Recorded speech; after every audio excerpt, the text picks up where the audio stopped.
মসজিদে যাওয়া আসার মধ্যে একটা বরকত ফজিলত আছে, সেই দিকে লক্ষ্য রেখে আরেকটি হাদিসে পাক আল্লাহ রসুল ইরশাদ করছেন, হযরতে আবু হুরায়রা রাদিয়াল্লাহু তাআলা আনহু থেকে বর্ণিত, নবী করিম সাল্লাল্লাহু তাআলা আলাইহি ওয়াসাল্লাম ইরশাদ করেন, মান তাতাহহারা ফি বাইতিহি সুম্মা মাশা ইলাল বাইতি মিন বুয়ুতিল্লাহি লিয়াকদিয়া ফারিদাতাম মিন ফারাইদিল্লাহি كانت خطواتاه إحداهما تحط خطيئة والأخرى ترفع درجة سبحان الله। আল্লাহ রাসূল বলেন, যে ব্যক্তি নিজের ঘর থেকে পবিত্রতা অর্জন করে আল্লাহর কোনো একটি ঘরের দিকে আল্লাহর ফরজসমূহ আদায় করার জন্য, আল্লাহর ফরজসমূহ থেকে কোনো একটি ফরজ আদায় করার জন্য, তখন তার এক এক পদক্ষেপে এক এক কদমে যখন যাবে, এক এক কদমে এক এক পদক্ষেপে এক একটি গুনাহ আল্লাহ মাফ করে দিবেন। সুবহানাল্লাহ। প্রত্যেক কদমে কদমে আল্লাহ গুনাহ মাফ করে দিবেন এবং অপর পদক্ষেপে তার এক একটি মান মর্যাদা সম্মানকে আল্লাহ বাড়িয়ে দিবেন। আল্লাহু আকবার। সুতরাং যখন আল্লাহর বান্দা রাসূলের উম্মত নিজের ঘর থেকে উযু কালাম করে পবিত্রতা অর্জন করে নিয়ত করে বের হবে, আমি আল্লাহর ঘরের মেহমান হতে যাচ্ছি, আমি আল্লাহর ঘরে গিয়ে ফরজকে রক্ষা করব, ফরজ আদায় করব, ফরজকে জিন্দা করব, তখন আল্লাহ প্রত্যেকটা কদমে কদমে এক একটি গুনাহ মাফ করে দিবেন। সুবহানাল্লাহ। এবং অপর কদমে কদমে আল্লাহ মান সম্মান ইজ্জত আবরু বাড়িয়ে দিবেন। এটাই হচ্ছে আমাদের দুনিয়াবি চাহিদা। সুবহানাল্লাহ। আল্লাহু আকবার। মুমিনের জন্য নামাজে মেরাজ। আল্লাহর হাবিব নবী করিম সাল্লাল্লাহু তাআলা আলাইহি ওয়াসাল্লামা সুম্মা দানা ফাতাদাল্লাহ ফাকানা কাবা কাউসাইনি আও আদনা। আল্লাহ মহব্বত করে উনার হাবিবকে সুবহানাল্লাযী আসরা বিআবদিহি লাইলাম মিনাল মাসজিদিল হারামি ইলাল মাসজিদিল আকসা আল্লাযী বারাকনা হাওলাহু লিনুরিয়াহু মিন আয়াতিনা ইন্নাহু হুয়াস সামিউল বাসীর। বরকতময় মেরাজ শরীফ করিয়েছেন। আল্লাহ সিদরাতুল মুনতাহা পার করিয়ে লা মুকানের মধ্যে আরশ মুআল্লা আরশ আজিমের মধ্যে দাওয়াত করে নিয়ে গেছেন। সুবহানাল্লাহ। আমাদের দাওয়াত, মুমিনের দাওয়াত, মুমিনের মেরাজ হচ্ছে একমাত্র নামাজ। আল্লাহু আকবার। যে নামাজের মাধ্যমে একমাত্র বান্দা আল্লাহর সাথে সম্পর্ক স্থাপন করতে পারে এবং কথাবার্তা বলতে পারে। সুবহানাল্লাহ।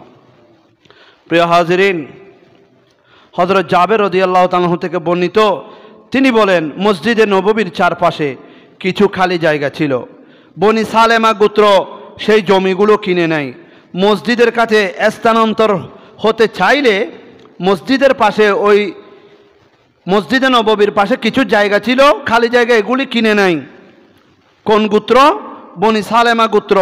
তখন মসজিদের কাছে স্থানান্তরিত হতে চাইলে, মানে ওই আশেপাশে গড় মারতে চাইলে, থাকার জন্য, মসজিদে নববীতে নামাজ পড়বে, আশেপাশে থাকার জন্য যখন বিল্ডিং দালান করতে চায়, এই সংবাদ নবী করিম সাল্লাল্লাহু তাআলা আলাইহি ইসলামের কাছে পৌঁছে যায়। মসজিদের সন্নিকটে বনি সালেমা গোত্রের কিছু আল্লাহর বান্দা রাসূলের উম্মত জায়গা কিনে ওইখানে বাড়িঘর করতে চায়। এই সংবাদ যখন নবী করিম সাল্লাল্লাহু তাআলা ইসলামের কাছে পৌঁছে যায়, তখন তারা বলল, হ্যাঁ হে আল্লাহ রসুল, আমরা এরকম ইচ্ছা করছি, নিয়ত ভালো। ওনাদের নিয়ত ভালো।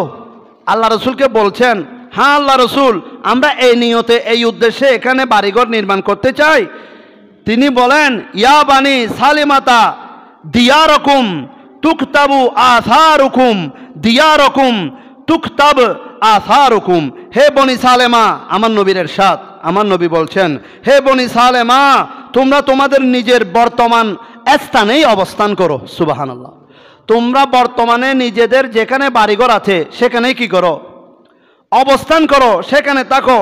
তোমাদের মসজিদের আশেপাশে যাওয়ার যে পদক্ষেপগুলো লিখিত হচ্ছে, তোমাদের মসজিদে আসা যাওয়ার পদক্ষেপে আসা যাওয়ার যে সময়গুলো আল্লাহর দরবারে লিপিবদ্ধ হচ্ছে, তার মানে কি বোঝাচ্ছেন? বনি সালেমা ওখান থেকে হেঁটে হেঁটে, বনি সালেমা গোত্র ওখান থেকে হেঁটে হেঁটে মসজিদে নববীতে আসছেন নামাজ পড়ার জন্য। বোঝাচ্ছেন প্রতি পদক্ষেপে তোমাদের গুনাহ মাফ হচ্ছে, তোমাদের ইজ্জত সম্মান বাড়ছে।